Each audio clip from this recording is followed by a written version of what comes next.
He was the serious intellectual cowboy of Bonanza, who shocked Hollywood by walking away from fame and fortune at the height of his success. But behind Pernell Roberts' principled departure from one of television's most beloved shows lay a complex man whose life was filled with contradiction and conviction. From his early struggles in rural Georgia to Broadway success, from civil rights activism to his triumphant television comeback, Roberts carved a path entirely his own. While millions knew him as Adam Cartwright, or later as Trapper John, few understood the passionate idealist who repeatedly risked his career for his beliefs. Stay with us as we uncover the fascinating journey of Pernell Roberts, the battles he fought both on and off screen, and the surprising legacy he left behind when he passed away at age 81. Childhood Pernell Elvin Roberts Jr. was born on May 18, 1928, in Waycross, Georgia, a small rural town during the segregation era. The son of a Dr. Pepper salesman, young Pernell grew up amid the economic challenges of the Great Depression, where he developed a fierce sense of justice that would define his later life. Even as a child, Roberts showed signs of the principled man he would become, often questioning local customs and racial divides that prevailed in the Deep South. His parents, though not wealthy, emphasized education, instilling in him a love of literature and music that became lifelong passions. As a teenager, Roberts discovered his powerful singing voice and dramatic talent while performing in school plays. Standing over 6 feet tall, with a commanding presence, he seemed destined for performance. After high school, Roberts briefly attended Georgia Tech, but left to join the United States Marine Corps in 1946, serving for 2 years. Military service exposed him to a broader world outside rural Georgia, further cementing his progressive views. Upon discharge, he used the GI Bill to study at the University of Maryland, where he majored in drama.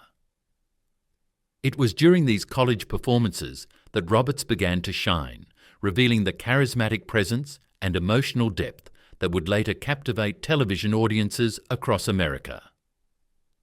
Early career after college, Pernell Roberts set his sights on the theatre, moving to New York to pursue a serious acting career on Broadway. Unlike many actors who struggled for years before finding success, Roberts quickly made a name for himself in classical and contemporary productions. His deep baritone voice and imposing stage presence made him particularly well suited for Shakespearean roles. In 1955, he won a Drama Desk Award for his performance in Macbeth, establishing himself as one of the most promising actors of his generation. The theatre community recognized not just his talent, but his intellectual approach to character development. Roberts also ventured into musical theatre, surprising many with his rich singing voice. He performed in productions of The King and I, Kiss Me Kate, and other musicals, showcasing his versatility.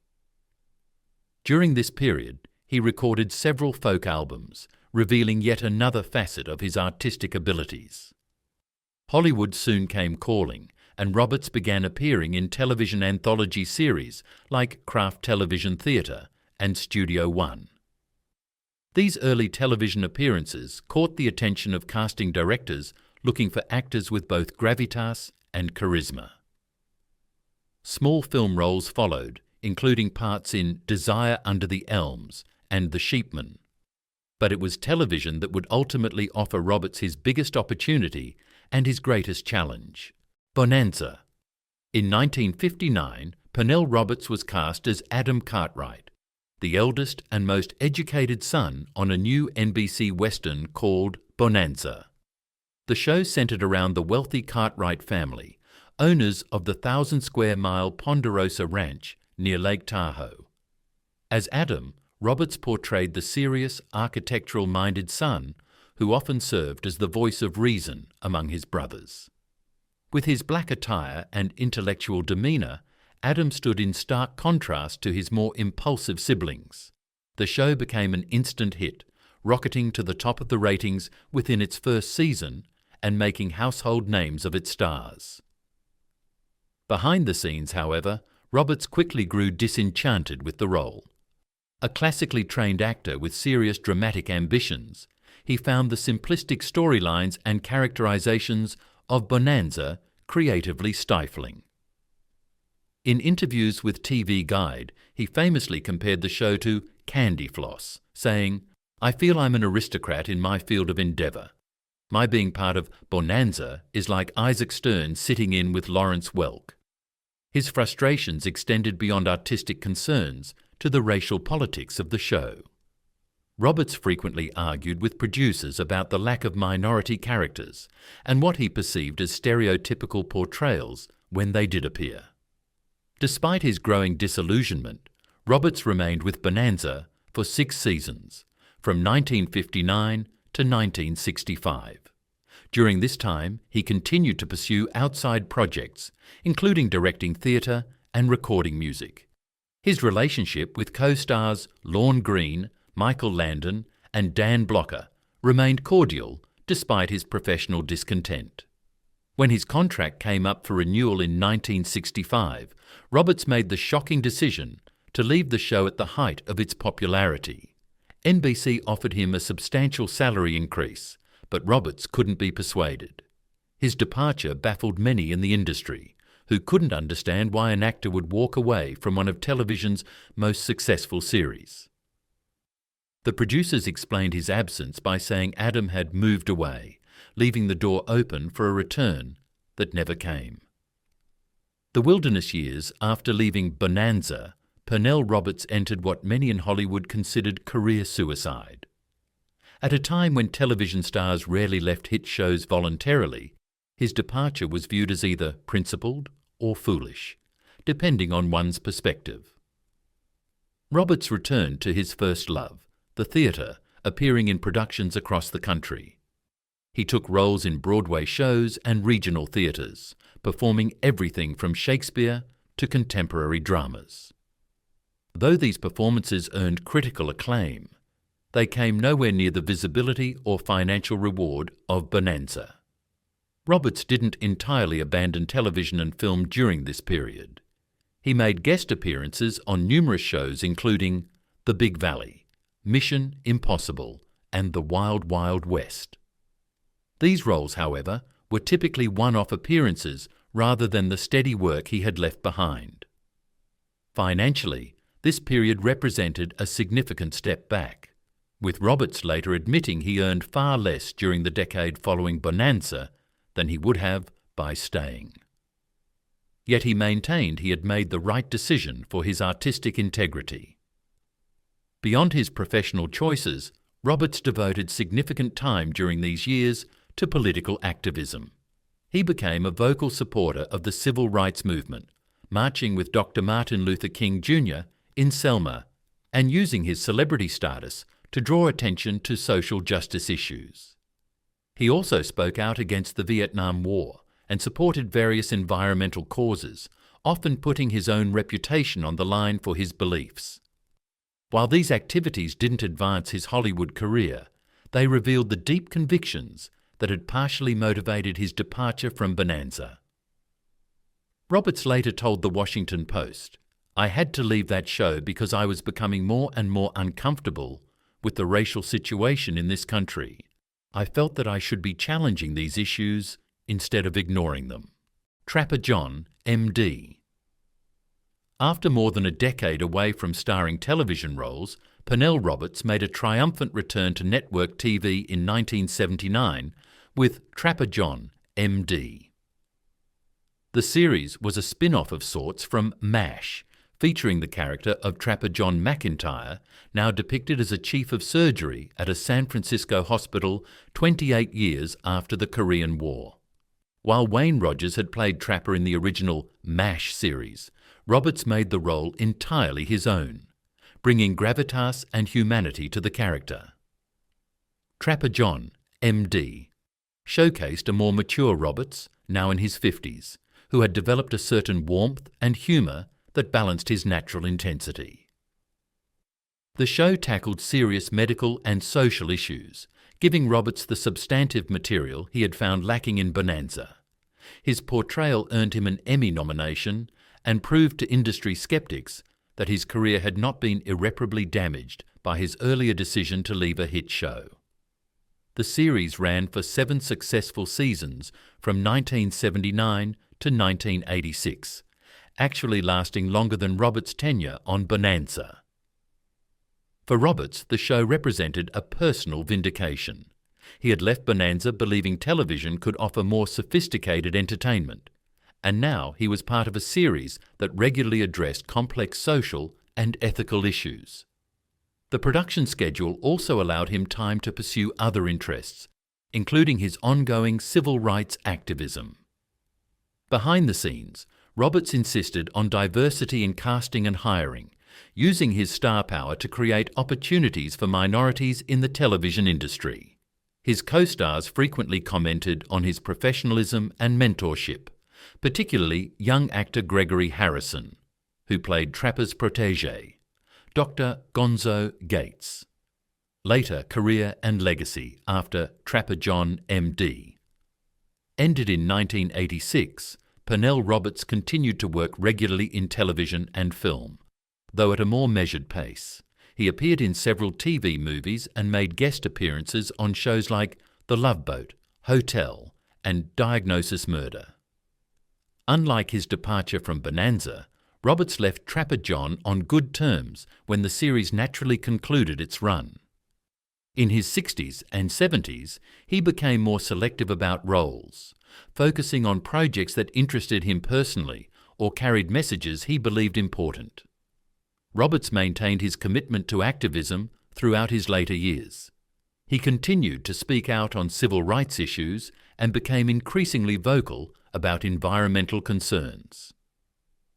He lent his name and resources to organizations fighting racism, poverty, and environmental degradation. Though never as publicly visible in these causes as some celebrities, Roberts provided financial support and used his influence within the industry to advance progressive values.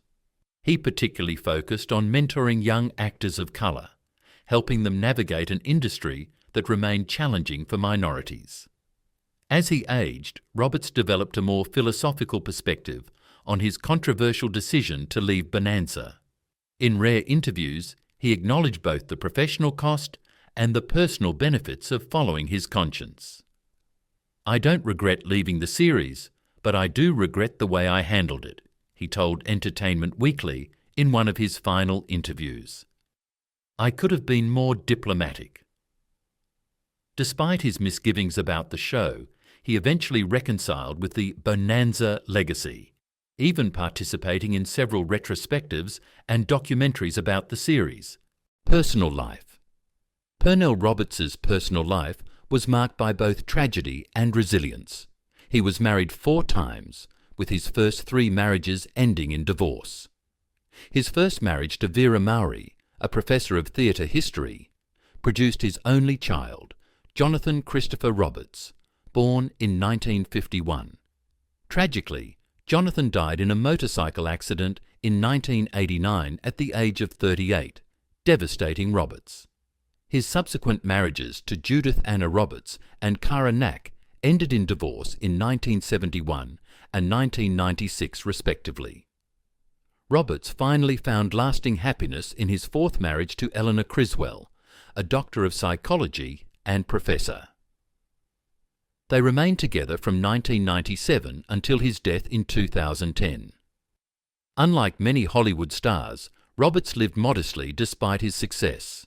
He purchased a home in Malibu, California, where he enjoyed gardening and playing his beloved guitar. Music remained a lifelong passion, and he continued to play and sing privately long after his commercial recording career had ended. Friends described his home as filled with books, reflecting his intellectual interests in literature, philosophy, and political theory. Roberts was known for his extensive knowledge of Shakespeare and classical literature, often quoting passages from memory. Roberts was notoriously private about his personal life, rarely giving interviews that discussed anything beyond his professional work and political activism. This reticence extended to his health challenges later in life. He was diagnosed with pancreatic cancer in 2007, but kept his condition largely private. On January 24, 2010, Pernell Roberts passed away at his Malibu home at the age of 81. His wife Eleanor was by his side. In accordance with his wishes, there was no public funeral, only a small private ceremony. True to form, Roberts departed life as he had lived it, on his own terms and away from the spotlight he had always viewed with ambivalence. The unknown sides of Pernell Roberts. What many fans never knew about Pernell Roberts was his extraordinary musical talent that extended far beyond occasional performances. Roberts was an accomplished classical guitarist who studied under Andres Segovia during the 1970s. He composed music throughout his life, creating complex pieces that reflected his interest in both American folk traditions and European classical forms. Several symphonies performed his compositions, though Roberts never sought commercial success for this work, considering it a personal artistic expression rather than a career path. Roberts was also a published poet and essayist, writing thoughtful pieces about American culture and politics that appeared in various literary journals. His writings revealed a deeply philosophical mind grappling with issues of justice, equality, and human dignity. Several universities invited him to lecture on topics ranging from Shakespeare to civil rights, showcasing his intellectual depth. Despite his serious public persona, friends spoke of his surprising sense of humour that rarely appeared on screen, describing him as a gifted mimic and storyteller in private settings. Perhaps most surprising was Roberts's role as an anonymous philanthropist. Throughout his career, he quietly funded scholarships for minority students pursuing arts education, established community theatres in underserved areas, and supported various civil rights organisations. Most of these contributions were made with the explicit condition that his name not be attached. Only after his death did many of these beneficiaries learn the identity of their mysterious patron. This private generosity reflected Roberts's belief that doing good should never be for publicity or personal gain. Pernell Roberts embodied a rare quality in Hollywood, a willingness to place principle above profit, artistic integrity above fame. His decision to leave Bonanza at the height of its popularity demonstrated a commitment to his values that few in the entertainment industry have matched. While this choice initially appeared to derail his career, Roberts's eventual comeback with Trapper John M.D. proved that talent and conviction could ultimately triumph in an industry often driven by safer choices. Beyond his professional achievements, Roberts's legacy lies in his lifelong activism. From marching in Selma to mentoring young minority actors, he consistently used whatever platform he had to advance causes he believed in. Unlike many celebrities whose political statements seem calculated for maximum publicity, Roberts often worked behind the scenes, focusing on effectiveness rather than recognition. His approach to activism, like his approach to acting, emphasized substance over style. Today, Pernell Roberts is remembered primarily for his iconic television roles, but his life offers a more complex and inspiring narrative. He was an artist who refused to compromise, an intellectual in an industry that often favors simplicity, and an activist who lived his values rather than merely espousing them. In an era of carefully managed celebrity images, Roberts stood out as authentically himself, conflicted at times, principled always, and ultimately committed to making a meaningful difference both on screen and off. His journey from rural Georgia to Hollywood success to social activism represents an American life lived with unusual purpose and integrity.